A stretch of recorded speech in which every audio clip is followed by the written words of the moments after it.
Le jeune homme qui est inquiété dans cette affaire, qui est présumé innocent, mais qui a reconnu sa culpabilité, a quand même été libre. Il a été dans un établissement scolaire. Est-ce qu'il n'aurait pas fallu l'enfermer dans un centre éducatif fermé, comme ça a été proposé ces jours-ci?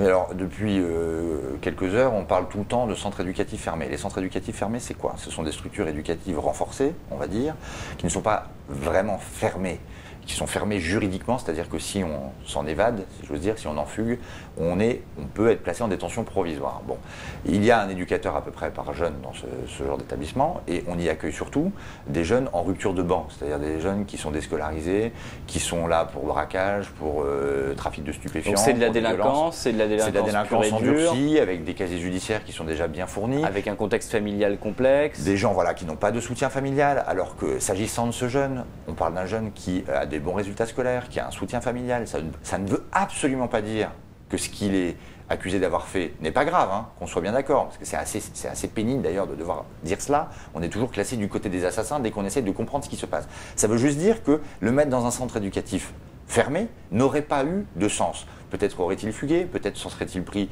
à l'un de ses copensionnaires, peut-être ses copensionnaires l'auraient-ils tabassé, humilié, violé à son tour, et à la fin, son risque de récidive aurait été très élevé.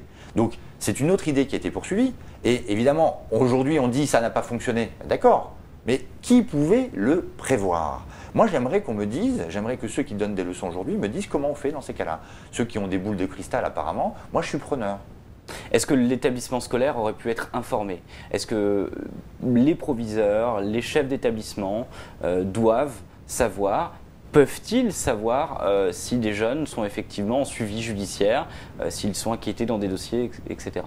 Deux choses. D'abord, en l'occurrence, le chef d'établissement savait que ce jeune homme avait des antécédents judiciaires et qu'il avait fait 4 mois de détention provisoire, ce qui n'est quand même pas courant pour un jeune. Il ignorait seulement qu'il s'agissait d'une histoire de viol. C'est ce qu'il dit, c'est ce que dit le procureur de la République, c'est ce que disent les parents d'Agnès. Donc arrêtons de dire qu'il ne savait rien, il savait quand même qu'il avait fait 4 mois de détention provisoire et qu'il fallait le surveiller particulièrement.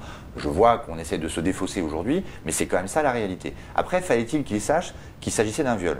La question est ouverte et pour tout vous dire, je suis ouvert là-dessus moi aussi, parce qu'on peut concevoir effectivement qu'ils en sachent plus. Mais attention aux effets pervers, parce qu'on entend d'ailleurs ces chefs d'établissement nous dire si on avait su qu'il avait commis un viol, ou en tout cas qu'il était mis en examen pour viol, on ne l'aurait pas accueilli. Alors ça veut dire quoi? Ça veut dire qu'il avait déjà essuyé des refus dans plein d'internats, et qu'au fond, à la fin, il est refusé partout, donc il est déscolarisé, donc encore un peu plus désinséré, et donc avec un risque de récidive encore plus fort.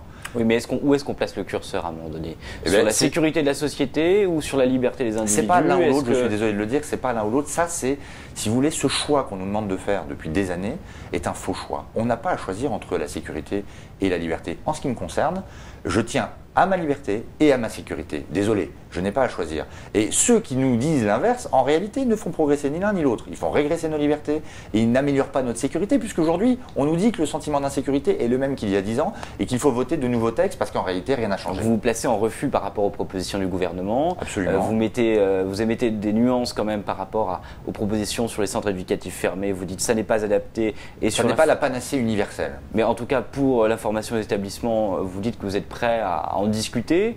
Jusqu'où êtes-vous prêt à aller sur effectivement le secret de l'instruction et son ouverture au chef d'établissement? Moi, le secret de l'instruction, j'y suis pas attaché farouchement. Il faut qu'il y ait un secret des enquêtes, évidemment. C'est-à-dire que quand on met quelqu'un sur écoute, par exemple, c'est normal qu'il ne le sache pas. Donc il y a des investigations qui doivent être protégées. Après, il faut un petit peu revenir sur ce secret de l'instruction tel qu'il existe aujourd'hui, pour plein de raisons, pour d'autres affaires aussi. On voit bien aujourd'hui que c'est un secret de polichinelle. Le secret de l'instruction est violé quotidiennement dans la presse. Et au fond, on ne s'en porte pas plus mal parce que la presse fait aussi son travail d'information et permet aussi aux citoyens de savoir ce qui se passe dans un certain nombre de dossiers. Donc, pour revenir à notre affaire, on peut très bien imaginer qu'un chef d'établissement soit au courant de certaines choses. Moi, ça ne me choque pas. Je dis juste que dans cette affaire, rien d'illégal n'a été fait parce qu'il n'y avait pas d'obligation et même on peut penser qu'il n'était pas possible de prévenir ce chef d'établissement. On aurait pu reprocher au juge ou à l'éducateur de violer le secret de l'instruction. Si on l'avait prévenu, ce chef d'établissement, du fait que ce garçon était mis en examen pour viol. On peut le dire. Mais après, qu'est-ce qu'on fait de cette information? Est-ce qu'il n'y a que le chef d'établissement qui le sait? Est-ce que tous les enseignants doivent le savoir? Parce qu'après tout, c'est eux qui sont quand même au contact du jeune.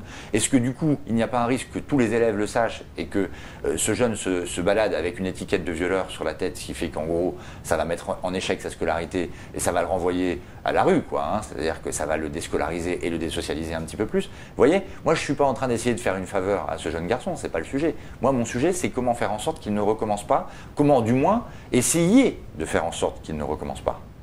Vous réclamez des moyens, mais est-ce que il y a des lois, est-ce que vous avez les moyens de les appliquer? Est-ce que ça reste vraiment qu'une question de moyens? Ben, c'est largement une question de moyens, et même quand on aura tous les moyens du monde, encore une fois, il y aura toujours un risque de récidive. Mais c'est déjà une question de moyens. La protection judiciaire de la jeunesse, qui est ciblée dans cette affaire. On nous dit, les éducateurs ont choisi le mauvais établissement, n'ont pas informé le chef d'établissement, n'ont pas eu un projet éducatif pertinent. Bon, la protection judiciaire de la jeunesse, c'est la sacrifiée principale du ministère de la Justice en termes de budget. Déjà que le ministère de la Justice est le sacrifié au niveau des ministères, depuis des années. Depuis 2008, la PJJ, comme on l'appelle, a perdu 6% de son budget. Et en termes d'effectifs, c'est moins 7%, pour être plus concret encore. 630 postes d'éducateurs ont été supprimés depuis 2008. Donc après, c'est facile aux politiques qui ont supprimé ces postes d'aller sur tous les plateaux de télé et de dire « Ah, vous voyez, c'est incroyable, il y a eu un dysfonctionnement, c'est de ma responsabilité politique de dire aux parents d'Agnès que c'est inacceptable ». Je note, soit dit en passant, qu'on parle beaucoup au nom des parents d'Agnès, mais les parents d'Agnès ont dit, eux, qu'ils ne souhaitaient pas une politisation de cette affaire, et ils se sont bien gardés de propos à l'emporte-pièce. Donc on pourrait peut-être aussi respecter un peu leurs paroles. Je trouve singulier qu'on veuille engager un débat, c'est pas vous qui le faites, hein, c'est les politiques qui le font depuis hier, sur la délinquance des mineurs en général à partir de cette affaire. Mais cette affaire, c'est pas une affaire de délinquance des mineurs. Cette affaire, c'est pas une affaire qui met en scène, je dirais, une évolution de la délinquance. C'est un crime, comme il n'en existe pas beaucoup quand même.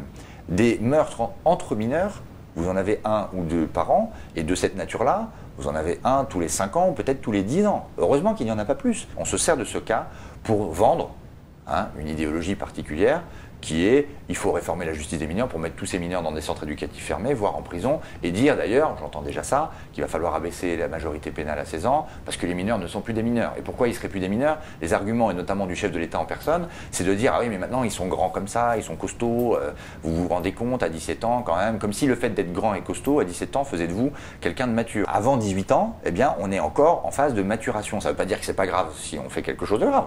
C'est grave. Donc, et d'ailleurs, il y a des mineurs en détention. Est-ce qu'il y a une impunité des mineurs? Absolument on entend pas. dire mais il y a une impunité. Mais on entend tellement de choses générales. Mais que les gens aillent dans les tribunaux. Les audiences sont publiques, les audiences correctionnelles notamment, les comparutions immédiates, mais que les gens y aillent pour voir si la justice est laxiste. Je pense qu'un certain nombre de personnes vont changer d'idée quand ils vont y aller et vont peut-être penser que parfois la justice est d'ailleurs beaucoup trop sévère.